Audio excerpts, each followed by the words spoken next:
Se vi piace l'integrale guardate il video perché oggi facciamo un pane, anzi non vi spoilerò nulla.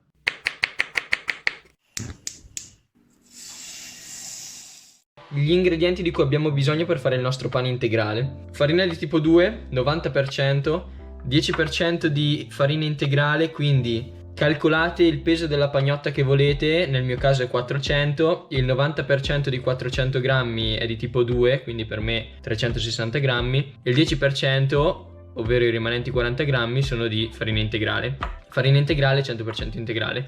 Sale il 2% del peso della farina. Il sale varia dal 2 al 2,5%. E il mio consiglio è quello di fare il 2% se fate il pane per mangiarlo con qualcos'altro di salato. Se invece volete fare il pane da mangiarlo così, magari alzate un pochino, fate 2,5. Lievito, un cucchiaino raso, non l'ho pesato ma dovrebbero essere circa 1,5 grammi, massimo 2. E acqua. Allora, il pane integrale e la farina integrale hanno il beneficio di assorbire più acqua della farina raffinata. Quindi io di acqua sto usando l'80% del peso della farina, 320 grammi quindi. Più acqua mettiamo nel nostro pane, più il pane ci viene morbido. Un consiglio sull'acqua: prendete acqua fresca. C'è una formula per calcolare la temperatura dell'acqua per ottenere un certo tipo di pane. Io in questo caso non l'ho fatto perché onestamente quando faccio il pane mi piace andare più a sentimento.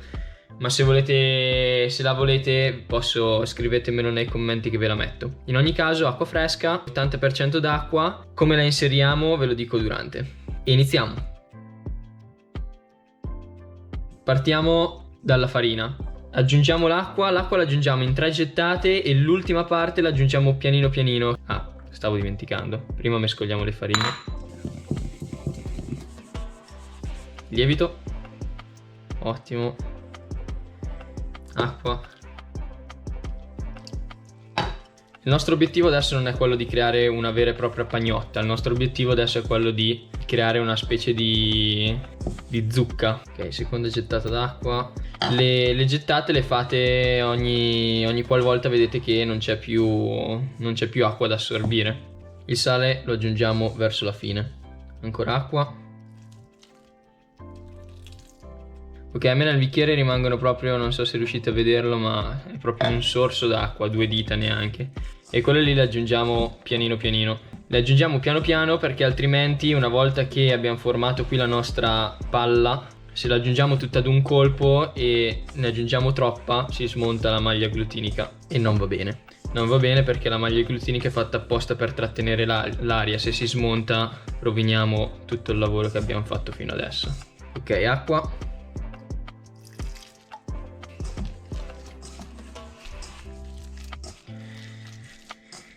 E se posso consigliarvi un modo per impastare, va un po' a preferenza se volete impastare con le nocche o con le dita. In ogni caso io faccio ruotare sempre questa scodella, prendo l'impasto e lo capovolgo su se stesso e poi lo schiaccio. L'acqua vi ho consigliato di usarla fresca o fredda perché viene assorbita più facilmente quando è fredda. Quindi siccome stiamo cercando di fare un pane ad alta idratazione è più semplice farla assorbire in questo modo se è fredda. Ok, ancora un po' d'acqua. Ok, vedete, anche se il pane è molto umido, quando vediamo che si stacca dal fondo aggiungiamo ancora un po' d'acqua. Questo qui è una delle mie ultime aggiunte, quindi inizio a mettere i miei, in questo caso 8-9 grammi di sale.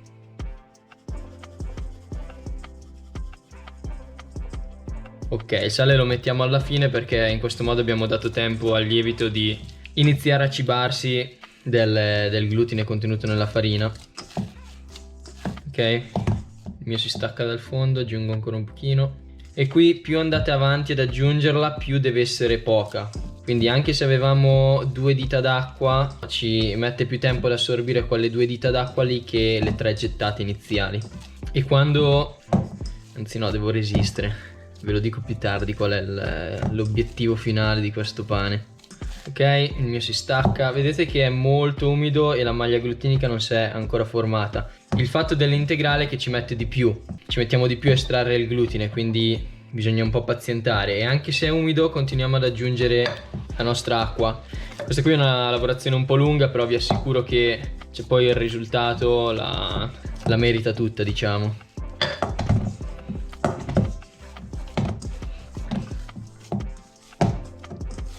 Ok, si scolla. Ultima. Voilà, acqua messa.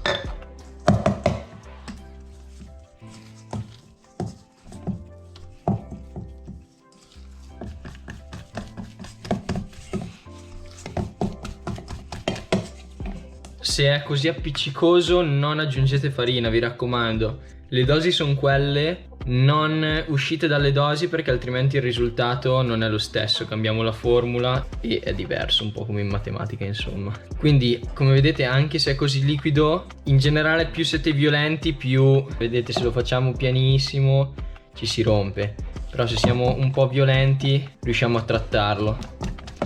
Non violenti ma energici, diciamo. Comunque una volta che è così, che si stacca dai lati ed è bello impastato, non deve essere asciutto perché, come vi ho detto, i tempi di assorbimento sono lunghi, ma quando abbiamo finito di fare questo procedimento qui lo lasciamo riposare una mezz'oretta e poi torniamo a farlo. Ok, lo lasciamo riposare nel contenitore in cui lo faremo poi lievitare. Niente olio adesso, lavoriamolo un po' intanto da staccarlo dai bordi.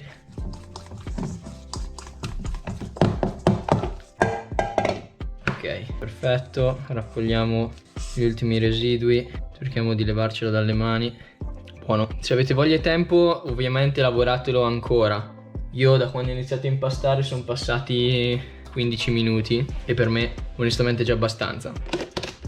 Ok, questo lo copriamo. Facciamo fare un primo riposo di 20 minuti, mezz'ora, intanto che, giusto per permettergli di assorbire l'acqua e renderlo un po' più omogeneo. Poi faremo il primo giro di pieghe e successivamente lo faremo riposare 45 minuti. Faremo 45 minuti di riposo, una piega, 45 minuti di riposo, una piega, fin quando non vediamo che la maglia glutinica è ben formata. Generalmente il numero di pieghe totali che facciamo sono 3, anzi 4 più formatura del pane, della pagnotta. Ci vediamo dopo. Eccoci qua, dopo mezz'oretta, questo è il nostro pane. Allora, per scollarlo vale sempre la stessa cosa, ovviamente è appiccicoso, lo vogliamo così, non mettiamo olio né nulla. Se volete potete bagnarvi le mani, anzi vi faccio vedere, dai. Ok, vedete? Mi sono bagnato le mani e con le mani umide è molto più facile scollarlo. Non strappatelo, l'unica cosa, abbiate un po' di pazienza. Lo mettiamo direttamente sul banco, ovviamente l'abbiamo pulito, e facciamo il primo giro di pieghe. Ok, stesso discorso, se volete potete sempre bagnarvi ancora le mani. Allora, per le pieghe io lo prendo e lo giro su se stesso. Anche qua siate svelti e con un po' di energia. Ok, e continuiamo a farlo fin quando non prende una forma, fin quando non si liscia un po'. Come vedete appiccica ancora, però adesso è molto più compatto di prima. Io lo prendo, lo batto sul piano e lo rigiro sopra.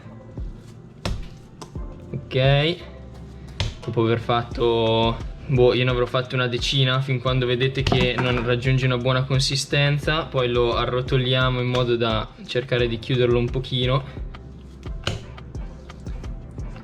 e lo rimettiamo qua senza olio né nulla, e aspettiamo adesso 45 minuti, poi facciamo il secondo giro di pieghe. Secondo round.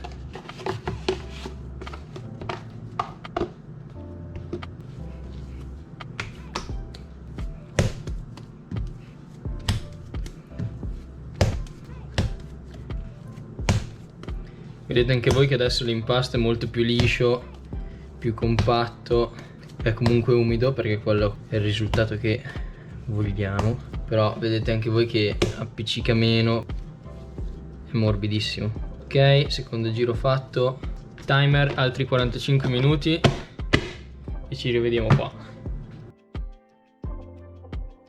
Terzo giro, adesso si inizia già a sentire profumo di pane e come vedete sta già lievitando la pagnotta. Ok, stessa procedura.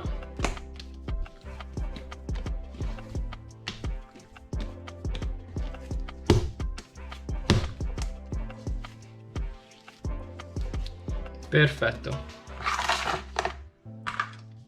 Ci rivediamo fra 45 minuti.